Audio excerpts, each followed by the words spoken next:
Bien-aimés dans le Seigneur, bonjour et bon sabbat dans le Seigneur. Nous voulons saluer nos amis visiteurs, s'il y en a, des amis non adventistes. Nous voulons vous saluer, vous dire bonjour et bienvenue. Nous sommes contents de vous voir. Et revenir à chaque sabbat, on sera toujours content de vous voir.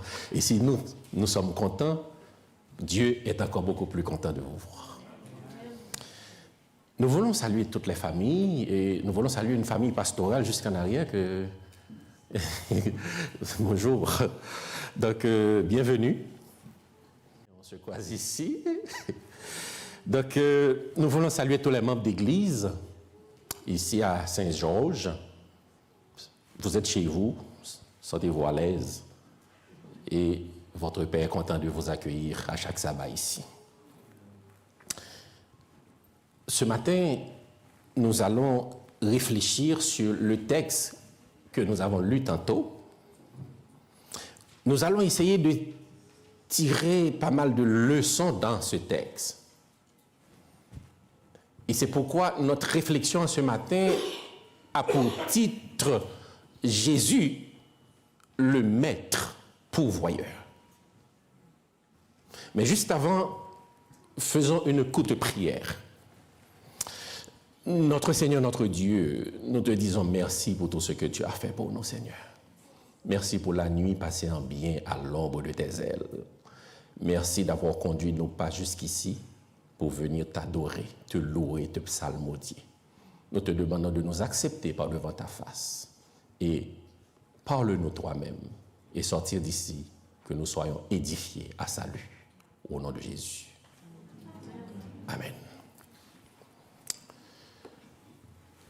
Vous vous rappelez sans doute l'histoire d'Abraham et de son fils Isaac, qui, pour la première fois, avait prononcé ces paroles dans le livre de la Genèse, précisément dans Genèse chapitre 22, les versets 7 et 8 et les versets 13 et 14. C'était l'histoire où Abraham devait offrir en sacrifice son propre fils, son unique, parce que Dieu lui avait demandé de le faire. Au cours de route, le texte nous dit, dans le verset 7, « Alors Isaac, parlant à Abraham, son père, dit, « Mon père !» Et il répondit, « Me voici, mon fils. » Isaac reprit, « Voici le feu et le bois. Mais où est l'agneau pour l'Holocauste ?» Question sensée. Tu dis que tu vas faire un sacrifice, voici le feu, voici le bois. Mais où est le sacrifié? Au verset 8, Abraham répondit, « Mon fils, Dieu se pourvoira lui-même de l'agneau pour l'Holocauste. » Et ils marchèrent tous deux ensemble. On fait un saut vers le verset 13. Au verset 13, Abraham leva les yeux et vit derrière lui un bélier retenu dans un buisson par les cornes. Et Abraham alla prendre le bélier et l'offrit en holocauste à la place de son fils. Et le verset 14, Abraham donna à ce lieu le nom de Jéhovah Jireh. C'est pourquoi l'on dit aujourd'hui, à la montagne de l'Éternel, il sera pourvu. Amen. Dieu y pourvoira. Et Dieu pourvoit toujours. Et c'est pourquoi notre réflexion en ce matin a pour titre Jésus, le Maître pourvoyeur. Et on va essayer de voir à travers ces textes, ces versets, comment on peut voir Jésus en tant que Maître pourvoyeur. Et vous allez m'aider parce qu'on va lire ensemble les textes à partir du verset 1er du livre de Luc, chapitre 5. Vous allez m'aider à lire ces versets pour essayer de comprendre ce qui se passe dans ces versets. Luc, chapitre 5,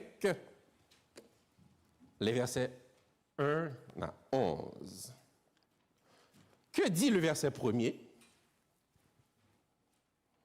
Comme Jésus se trouvait auprès du lac de Génézareth et que la foule se pressait autour de lui pour entendre la parole de Dieu. Nous allons nous arrêter sur le verset premier pour comprendre. Pourquoi parlons de Jésus comme maître pourvoyeur? Mais remarquez bien dans le verset premier, regardez bien ce qui se passe. Le texte nous dit, il y a Jésus qui se trouvait près d'un lac, à Génézareth, mais il y avait une foule qui était derrière lui pour faire quoi? Dans le texte, je vous dis que on va faire ça ensemble, d'accord? Pour mieux comprendre ce que le texte veut nous dire. Donc, la foule était venue pour faire quoi? Pour entendre la parole de Dieu. Soulignez ça. La foule était venue précisément pour entendre la parole de Dieu. Et au verset 2, il nous dit, il vit au bord du lac deux barques, d'où les pêcheurs étaient descendus pour laver leurs filets. On avait une foule qui était derrière Jésus pour entendre la parole de Dieu. Le verset 2 nous dit maintenant, Jésus regardait et il voyait deux barques. Et les pêcheurs étaient descendus pour laver leurs filets.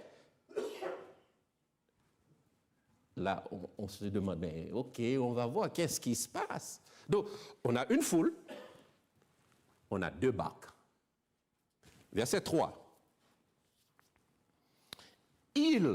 Jésus, monta dans l'une de ces barques qui était à Simon et il le pria de s'éloigner un peu de terre, puis il s'assit et de la barque, il enseignait la foule.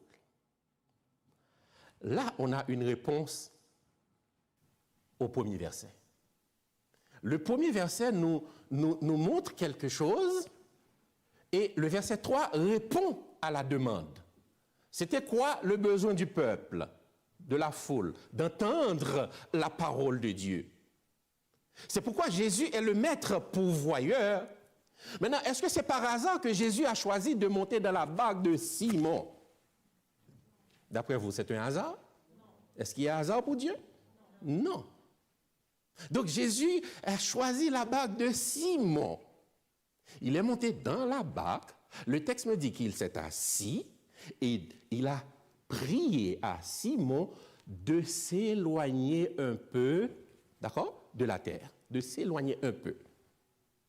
Et de là, il enseignait à la foule. Donc un groupe a déjà reçu ce qu'il était venu chercher. C'était la foule.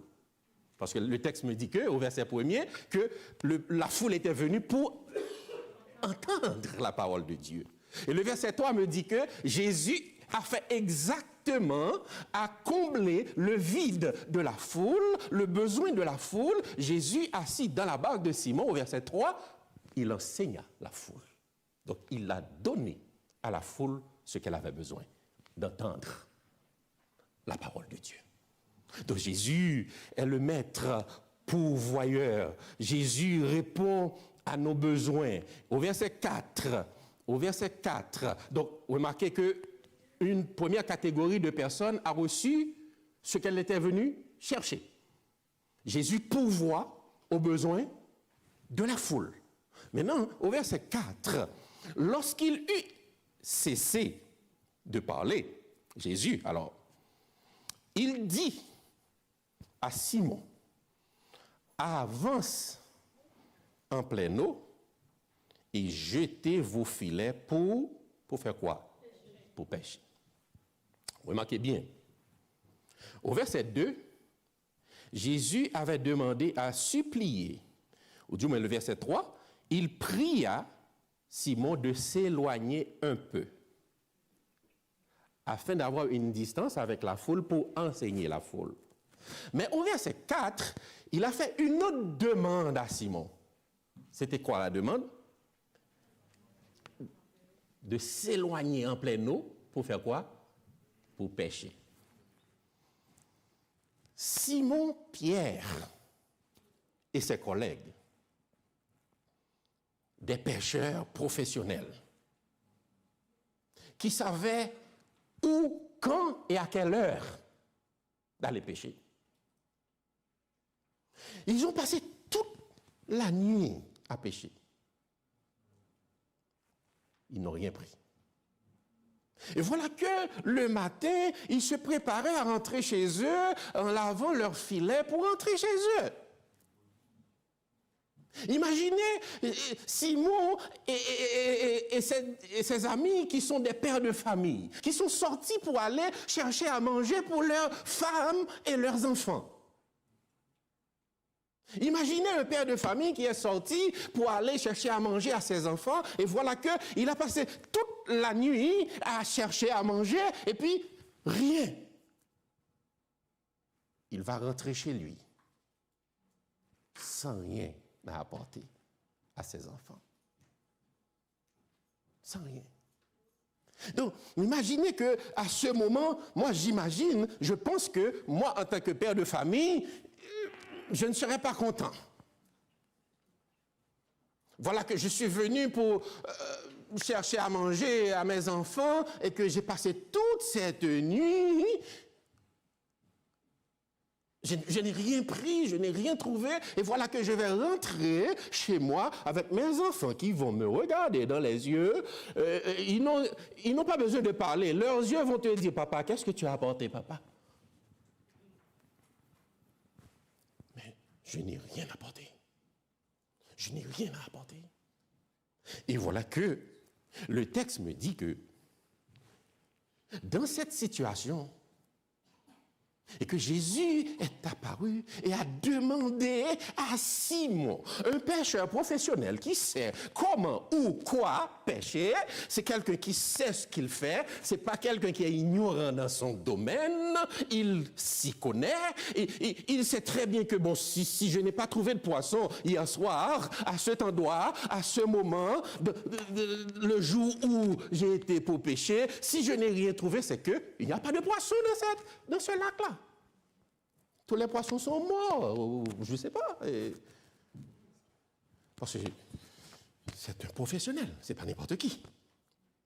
Et voilà que Jésus est apparu et s'approcha de lui pour lui dire, Simon, avance-toi, jette le filet pour pêcher. Mais il se plaint pour qui, lui, là? Moi qui suis un grand pêcheur, je n'ai pas pris de poisson. Mais il se plaint pour qui, lui? Ce serait la réaction de beaucoup de personnes. Moi qui suis informaticien, quelqu'un vient de me dire, Annecy, attention, si tu fais ça, peut-être que l'ordinateur va prendre un virus. Tu es qui pour me dire ça? Parce que je sais ce que je dois faire pour éviter de prendre des virus. Et puis, le verset 5 nous dit, Simon lui répondit, Maître, nous avons travaillé toute la nuit sans rien prendre. Mais, sur ta parole, je jetterai le filet. Waouh! Sur ta parole. Pensez-vous que c'est un acte de foi? Mais c'est de la foi. C'est de la foi. comment se fait-il que j'ai passé toute cette nuit à pêcher, à chercher et du poisson, je n'ai pas trouvé, je sais que je devais en trouver, et puis voilà que quelqu'un est venu pour me dire que de jeter le filet pour pêcher du poisson. Là où j'étais, j'ai passé toute la nuit. Non. Ça n'a pas de sens. Mais il a dit, sur ta parole, je jetterai le filet. L'obéissance à la parole de Dieu. Acte de foi. Il est écrit, sur ta parole, je jetterai le filet. Puisque c'est toi qui le dis, c'est que c'est vrai.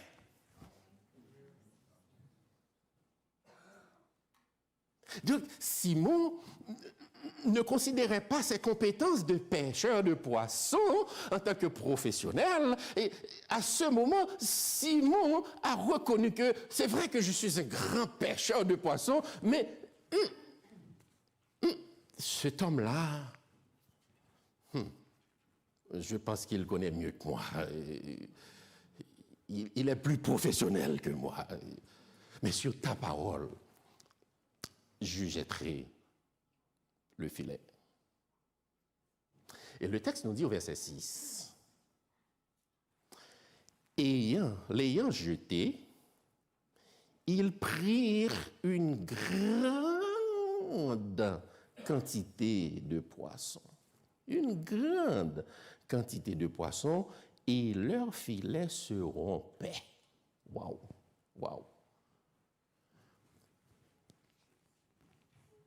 Le verset 2 me dit qu'ils étaient en train de laver leurs filets, c'était vide, il n'y avait rien. Il allait rentrer chez eux. Et voilà que le verset 6 me dit maintenant que leurs filets étaient remplis de poissons au point qu'ils se déchiraient. Wow. Je ne sais pas si vous voyez, qu'est-ce qui se passe dans ce texte. Que Jésus, notre maître pourvoyeur, c'est quelqu'un qui prend soin de nous. C'est quelqu'un qui nous donne de bonnes choses. C'est quelqu'un, non seulement il nous donne de bonnes choses, mais il se donne à nous.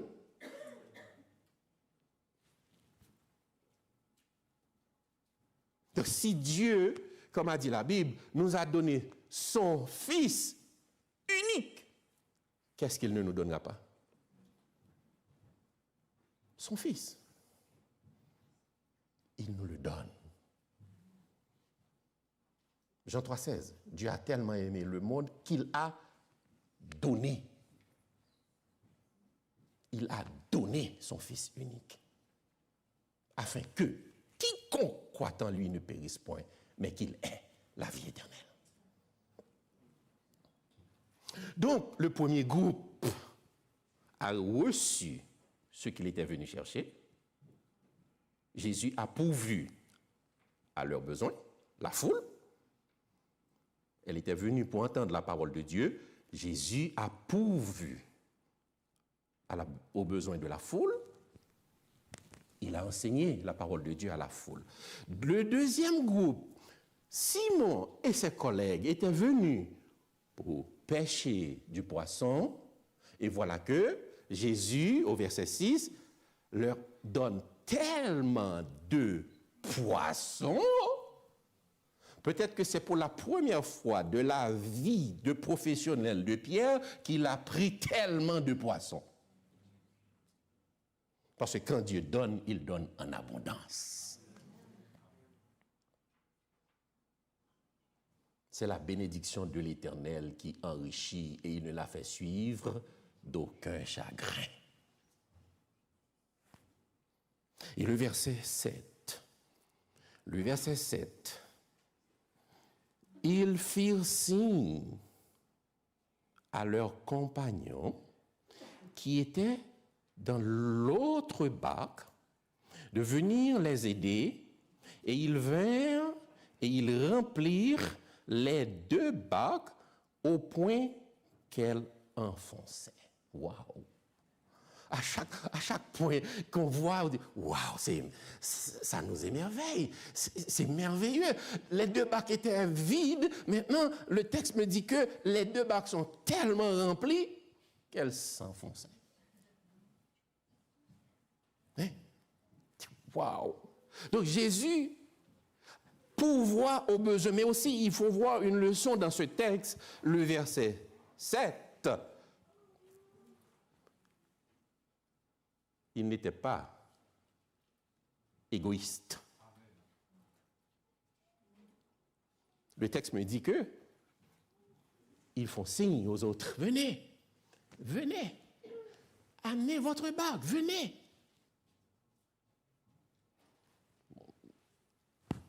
On pourrait dire, moi j'ai pris mes poissons, je me fiche des autres, j'ai assez de poissons pour manger avec ma famille, que m'importe, que les autres n'ont rien à manger. Je ne suis pas leur père, je ne suis pas leur mère, donc c'est leur affaire. Je ne suis pas le gouvernement pour leur donner à manger. On pourrait trouver plein de prétextes. Comme il est dit, tout texte pris hors de son contexte est un prétexte.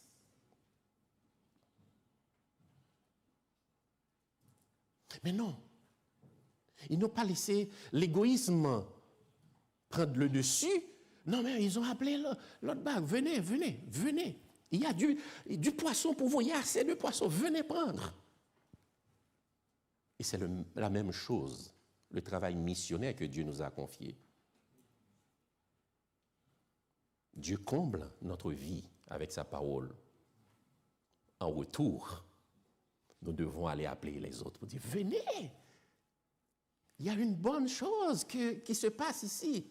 Venez, lisons la Bible, lisons la parole de Dieu ensemble, parce que Dieu me comble de ses bienfaits, Dieu me comble de son amour, Dieu me comble de tout. Maintenant, j'aimerais qu'il te comble aussi. Mais ça peut arriver qu'on garde la parole de Dieu égoïstement, on est rempli.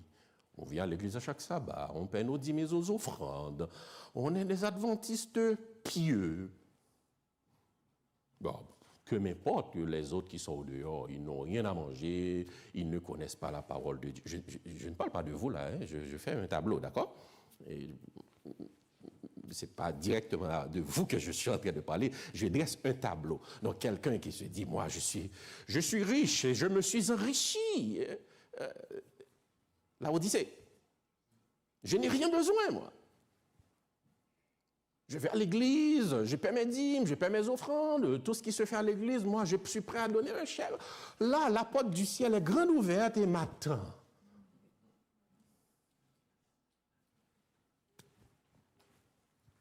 Mais n'oubliez pas que la Bible nous dit que Dieu va nous demander le sang des autres. Les autres qui sont autour de nous, au travail, dans l'autobus, pour ceux qui prennent l'autobus, sur les parcs, quand vous allez dans les parcs pour vous amuser. Est-ce que vous prenez un petit temps pour témoigner ce que Dieu a fait dans ta vie? Comme je vous dis, je parle de moi là, ok? Je ne parle pas de vous, je parle de moi, ok? Je parle pour moi, d'abord. Des fois, je me pose la question, est-ce que je n'ai pas honte d'appeler les autres? Venez, j'ai trouvé un trésor. J'aimerais le partager avec vous. Des fois, j'ai honte. Surtout ici, on entend tellement de choses ici. Ah, il ne faut pas faire ci, il ne faut pas faire ça, il ne faut pas déranger les Québécois, il ne faut pas harceler, on te met tellement de choses dans la tête, et puis au point que si tu vas dire bonjour, tu es dans un serré, tu n'as même pas envie d'ouvrir ta bouche pour dire bonjour, parce qu'on te dit, les Québécois ne répondent pas bonjour, etc., etc. Mais c'est dans nos têtes à nous, toutes ces choses. Comme je le dis toujours, les barrières, c'est nous les chrétiens qui mettons les barrières. Nous dressons des barrières parce que Dieu nous donne quelque chose à faire. C'est de la même façon, si on avait un produit à vendre, Disons que nous sommes des marchands, nous avons des tissus à vendre. Est-ce que le fait que tu sais que quelqu'un va peut-être te dire « Ah, moi, je n'ai pas besoin », est-ce que ça t'empêcherait d'aller dire à la personne que tu as des tissus à vendre? Je pense que non. Parce que c'est du business. Je dois dire à tout le monde que, voilà, j'ai des tissus à vendre, est-ce que vous voulez en acheter? Non, je n'ai pas besoin, moi, je ne me sers pas de ça. OK, tu continues à faire de la publicité pour ton entreprise, pour ton business. Mais de la même façon, si la parole de Dieu est une priorité dans ma vie, ça fait partie de, entre guillemets, mon business, eh bien, je vais la partager. Je vais en parler aux autres. Je vais encourager les autres. Et le texte continue. Au verset 8. Quand il vit cela, Simon, Pierre, tomba aux genoux de Jésus parce que je suis éloigné. Et il dit, Seigneur, retire-toi de moi. Pourquoi? Parce que je suis un homme pécheur. Simon Pierre est un pêcheur de poissons. Et maintenant, il s'identifie à Jésus en tant que pécheur.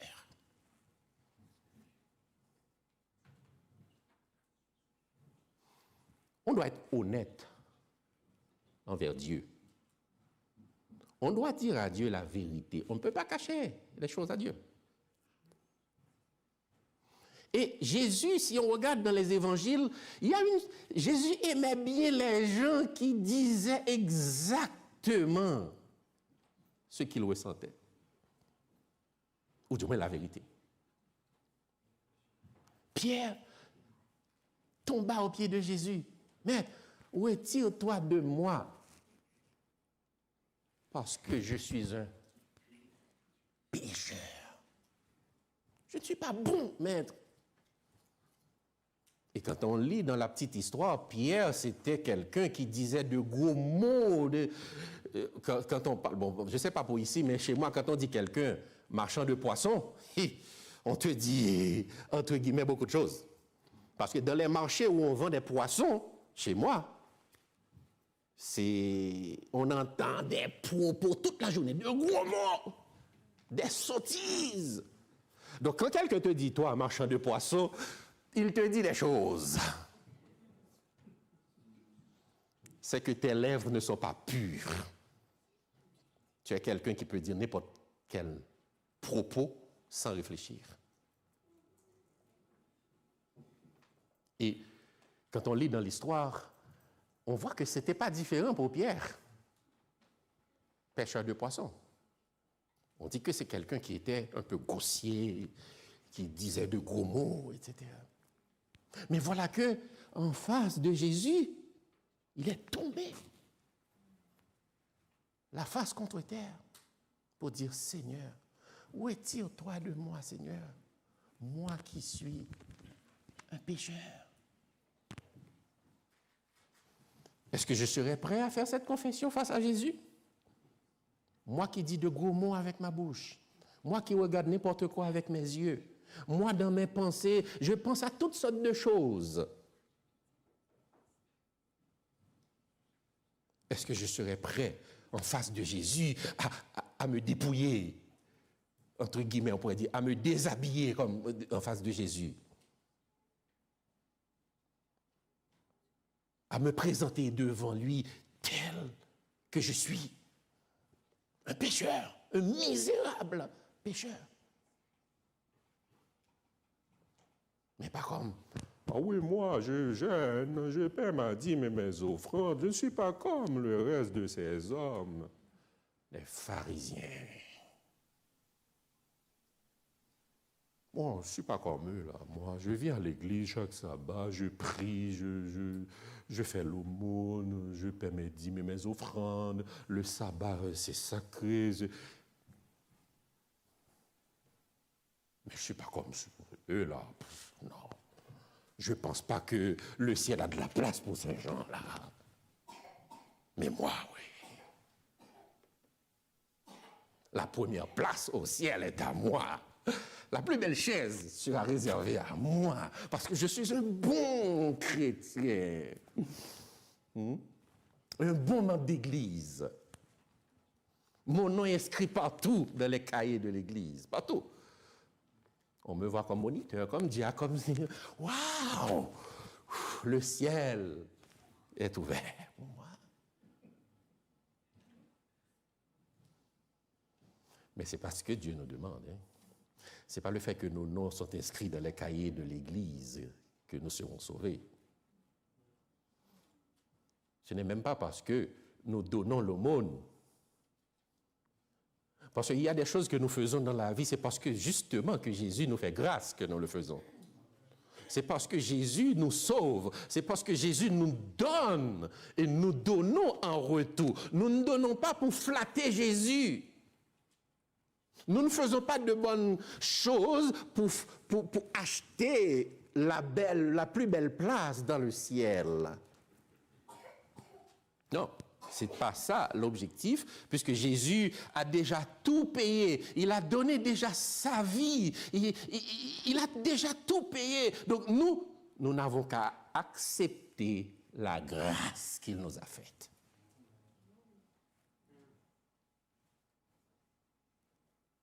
Et Simon était honnête. Nous aussi, nous devons être honnêtes avec Dieu. Et le verset 9, nous approchons de la fin. Comme on dit que la fin est toujours meilleure. Verset 9, le texte nous dit « Car l'épouvante l'avait saisi, lui et tous ceux qui étaient avec lui, à cause de la pêche qu'il avait faite. » Mais c'est ça Dieu, n'est-ce pas? Dieu nous étonne des fois. Là où nous pensons que nous allons échouer, Dieu dit non, non, non, non, non, non, tu ne vas pas échouer, tu vas réussir. Dieu nous étonne. Des fois, nous pensons que je ne vais pas y arriver, je ne pourrai pas, non, je ne peux pas. Dieu dit, oui, tu peux. Comme Moïse, qu'est-ce que je vais dire à Pharaon? Je suis bête, je ne sais pas parler. Vas-y, je verrai Pharaon avec toi.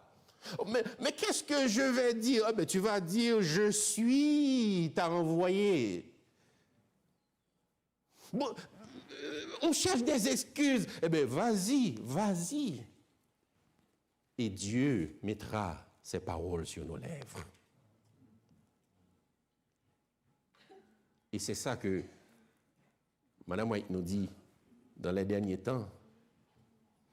Tous les versets, tous les chapitres de la Bible que nous avons lus, quand nous serons en présence de ceux à qui on doit enseigner ces paroles, le Saint-Esprit va réveiller dans notre esprit tout ce que nous avons lu pour enseigner aux autres. Mais si nous n'avons pas lu, le Saint-Esprit n'aura rien à nous révéler. Parce qu'on n'a rien lu. Donc c'est pourquoi on lit les textes. Il y a des textes qu'on lit, on oublie même le texte. C'est un bon moment. Quelqu'un te pose une question et puis pouf, ça revient dans tes pensées. Dis, ah ouais, le Saint-Esprit a ramené ça dans tes pensées parce que tu l'avais lu. Peut-être 1 an, 2 ans, 3 ans, 10 ans de cela. Donc, ils étaient étonnés de ce miracle. Ce que je trouve évident. Parce que si Dieu dit « mes voix ne sont pas vos voix, mes pensées ne sont pas vos pensées », donc en sorte que nous ne pouvons pas prévoir ce que Dieu va faire. Sinon, on serait Dieu. Parce qu'on ne peut pas lire les pensées de Dieu, parce que la Bible nous dit que le seul qui lit les pensées de Dieu et les desseins de Dieu, c'est le Saint-Esprit, qui lit les profondeurs de Dieu. Donc, seul le Saint-Esprit lit les profondeurs de Dieu. Donc, moi, en tant que vil, misérable, pécheur, comment je saurais ce que Dieu va faire? Comment? Parce que Dieu intervient au moment que nous pensons que tout est fini. C'est fini pour moi, ma vie est finie. Et le plus souvent, c'est à ce moment qu'on se tourne vers Dieu. Parce que quand on a des possibilités, on a des moyens, je sais que, des fois même quand on prie, on dit, bon, je vais prier Dieu, je vais lui demander de me donner une tablette comme ça. Mais s'il ne me le donne pas, je vais voir mon voisin, je vois qu'il avait 4, je vais lui demander de me donner un. Ça, c'est pas la foi, ça. Parce que tu as d'autres alternatives. Tu penses que si Dieu ne répond pas, eh bien moi, je vais faire ça. Ça, c'est pas la foi. Parce que le plus souvent, c'est quand ça va mal, on se souvient que, mais Dieu est là pour moi. Dieu est là. C'est notre dernière alternative, des fois, dans notre vie, parce qu'on trouve toutes les solutions. Des fois, on va faire des choses, on ne demande même pas à Dieu, est-ce que je dois acheter cette maison? Est-ce que je dois habiter ce quartier? Est-ce que je dois acheter cette voiture? Non, j'ai de l'argent, j'achète ma voiture. J'ai de l'argent, j'ai envie d'acheter une maison, j'achète la maison. Point.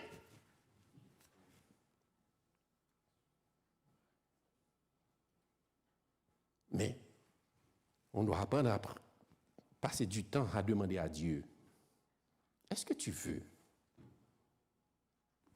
que je fasse telle ou telle chose? Et comme la Bible nous dit, Dieu répond toujours. Peut-être pas la manière dont j'attendais qu'il réponde, mais il répond toujours. D'ailleurs, même le silence de Dieu est une réponse. Quand Dieu fait silence, pour moi, il me dit quelque chose. Tu voulais courir, aller vite. Ben, calme-toi un peu.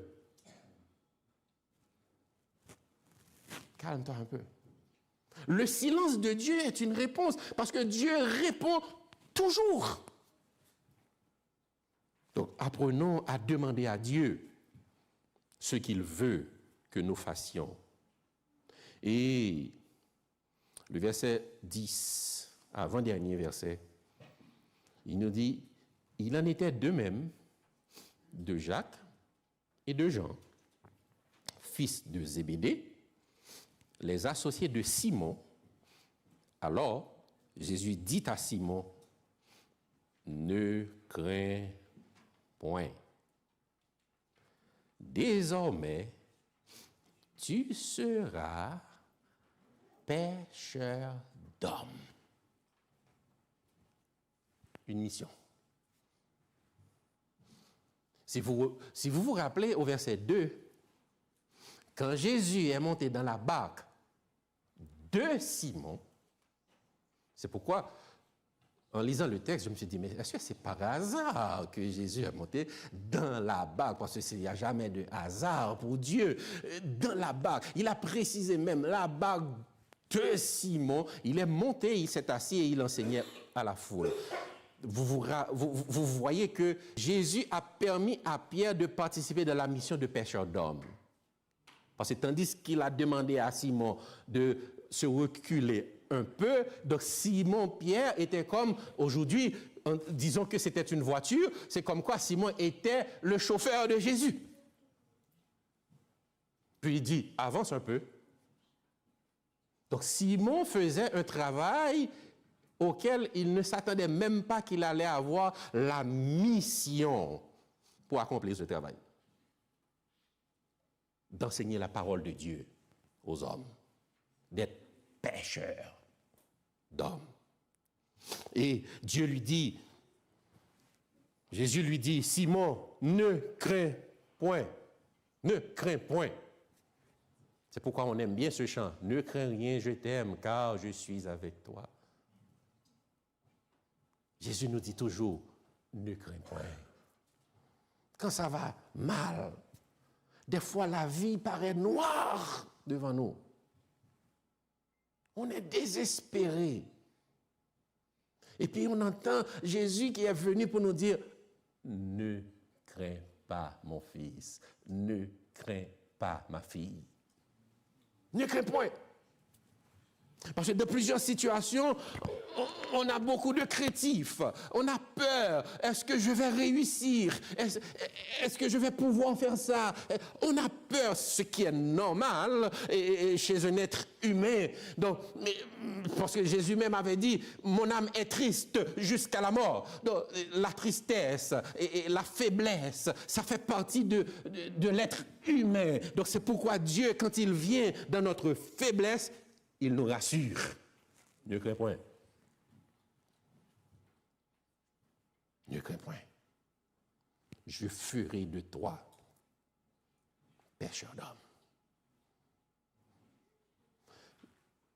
Le verset 10 me fait comprendre une chose. Dieu peut nous bénir dans ce que nous faisons, dans notre métier, de notre profession, pourvu que ça respecte ses principes. Parce que ce n'est pas toutes les professions que Dieu va entrer là-dedans. Il y a des professions que je vois, Dieu n'a rien à voir avec ces professions-là. Donc, mais quand nous avons une profession, nous avons un métier qui glorifie le nom de Dieu, Dieu nous bénit à travers notre métier.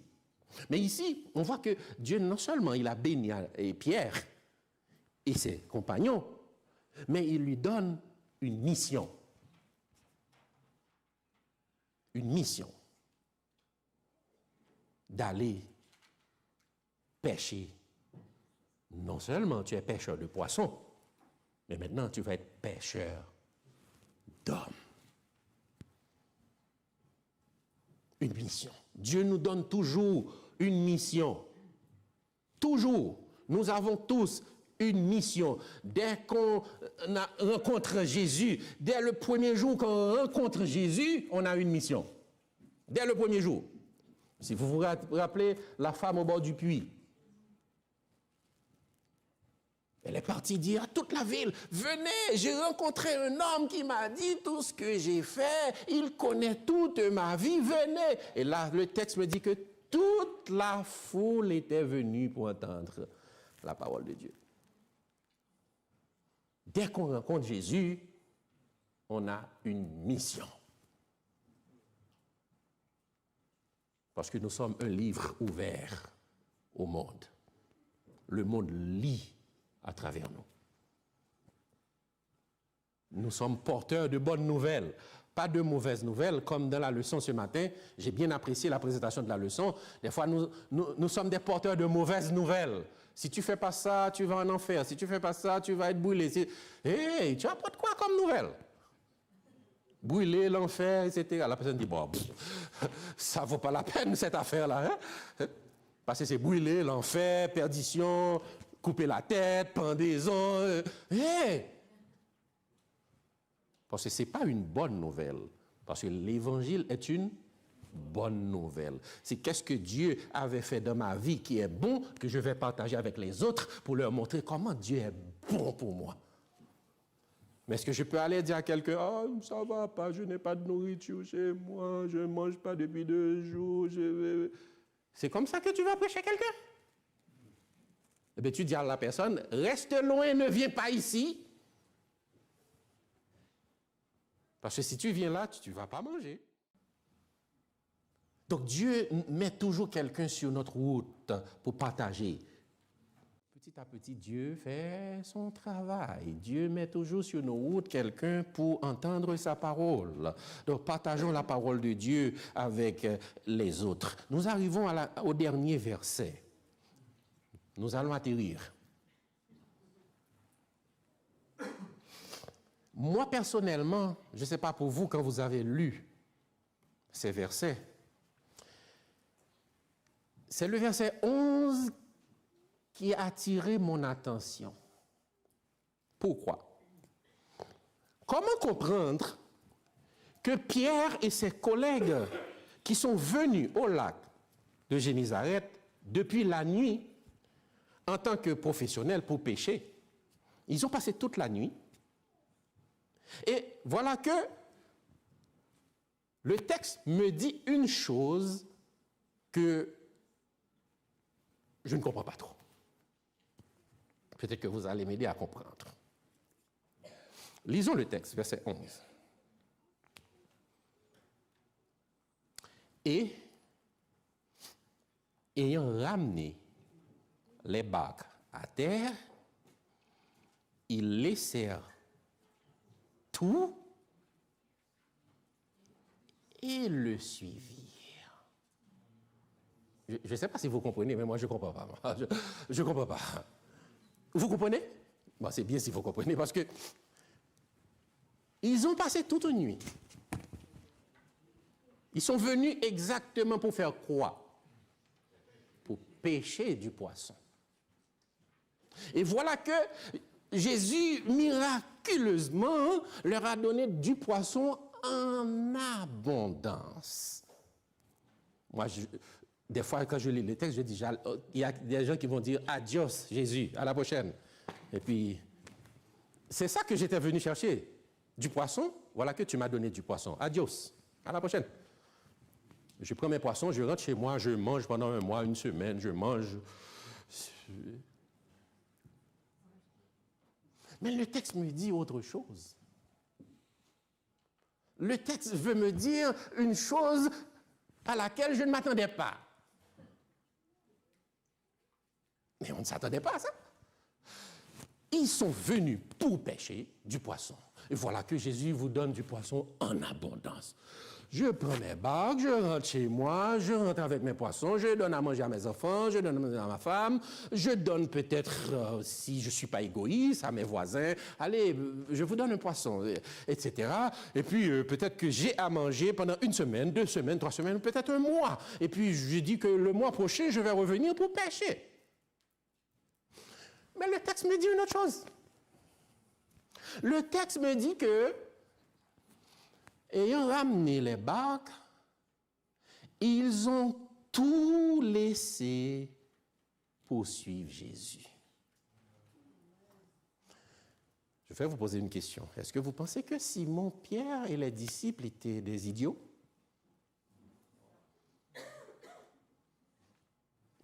Peut-être qu'il y a des gens qui vont dire, mais ce sont des idiots, là. Vous êtes venus chercher du poisson et vous avez trouvé du poisson et vous laissez les poissons. Il y a quelque chose qui ne tourne pas rond dans votre tête.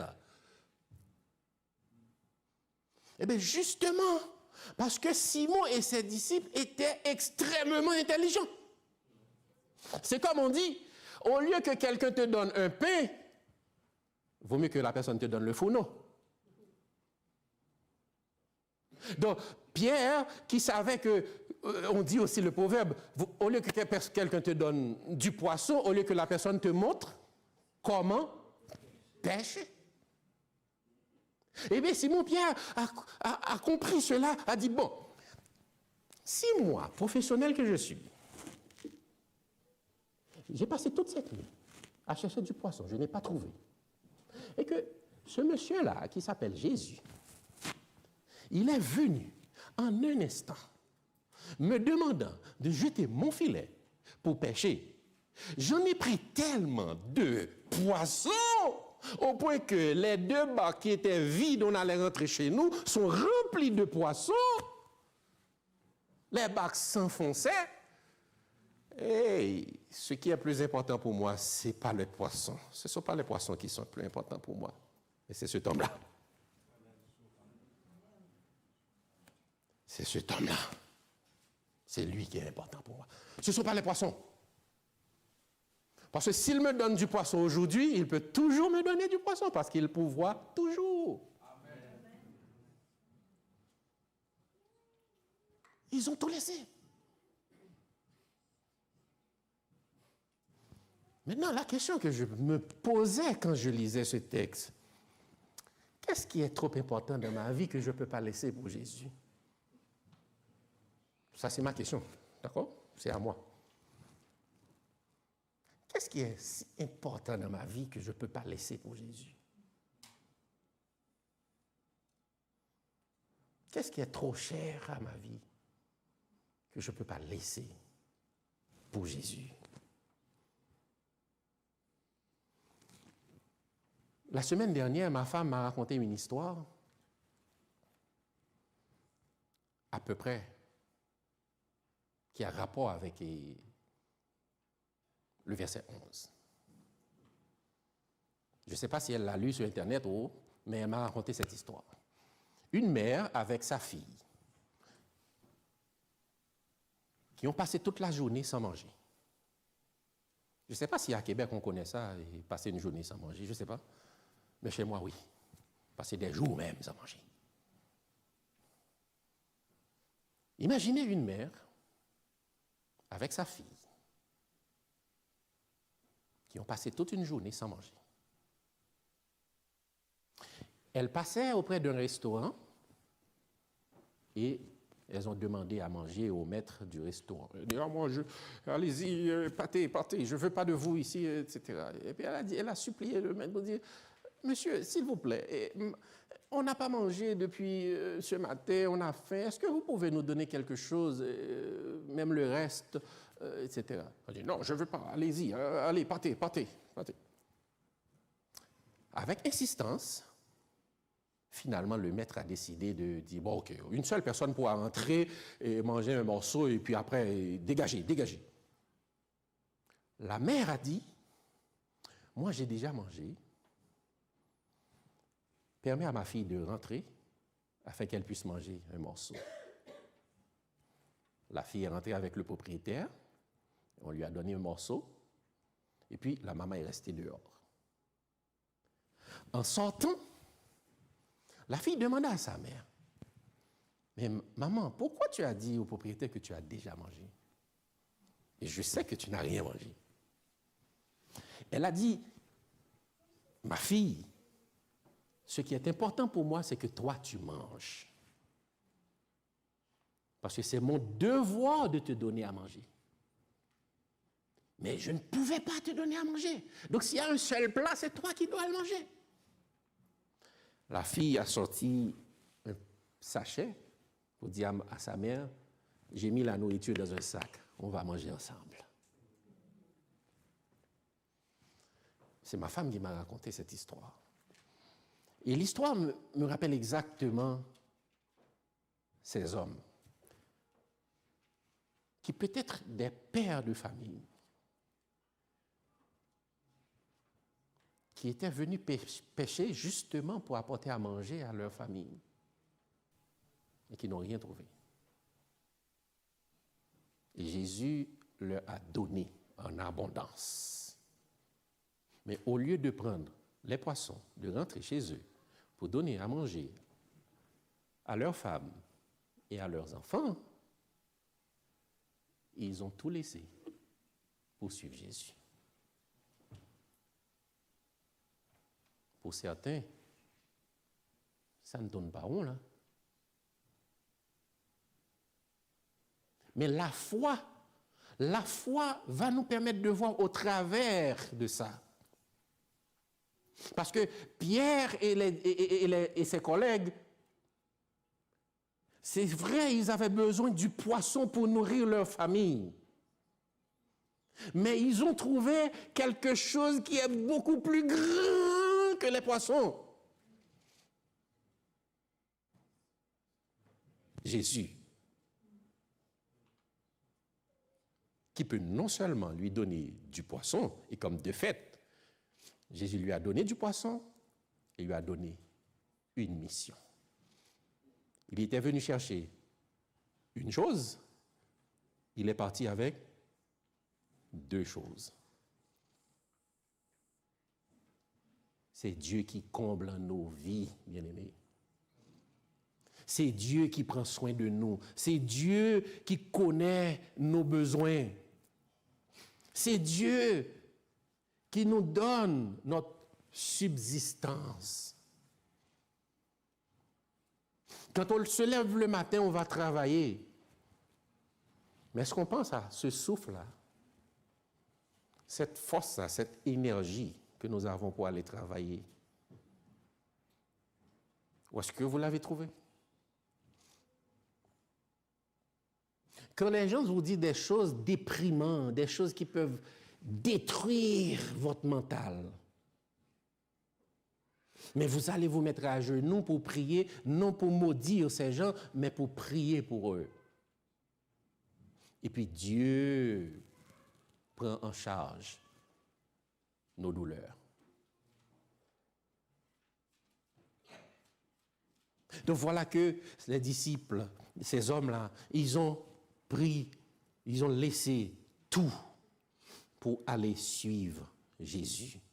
C'est pourquoi dans Marc 10, 29, il est dit, « Je vous le dis en vérité, il n'est personne qui, ayant quitté à cause de moi et à cause de la bonne nouvelle, sa maison, ou ses frères, ou ses sœurs, ou sa mère, ou son père, ou ses enfants, ou ses terres, ne reçoivent au centuple présentement, dans ce siècle-ci, des maisons, des frères, des sœurs, des mères, des enfants et des terres, bien entendu, avec des persécutions.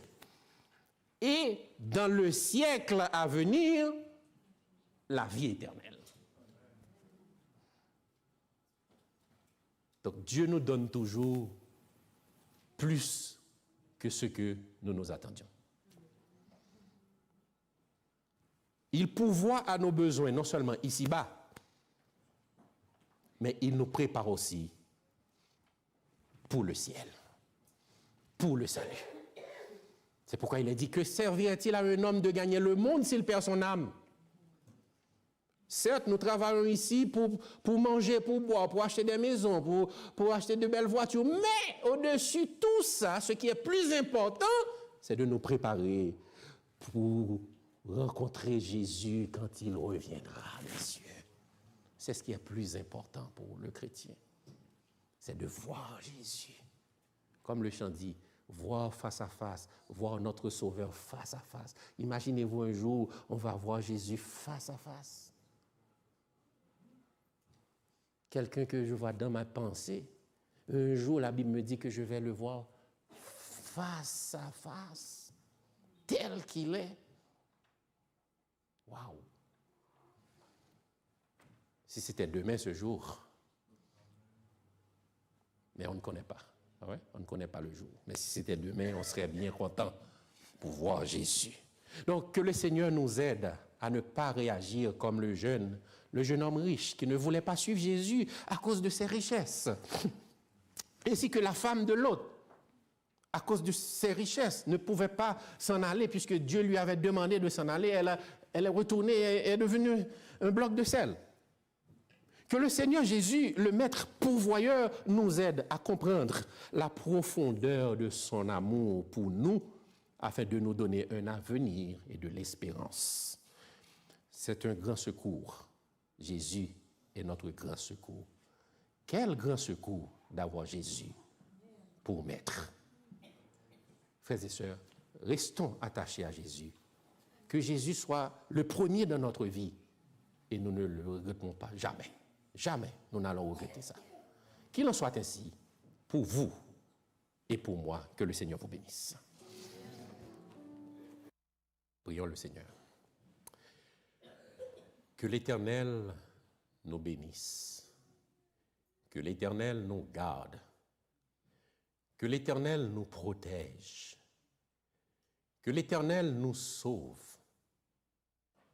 Que l'Éternel nous guérisse de nos maladies spirituelles et physiques.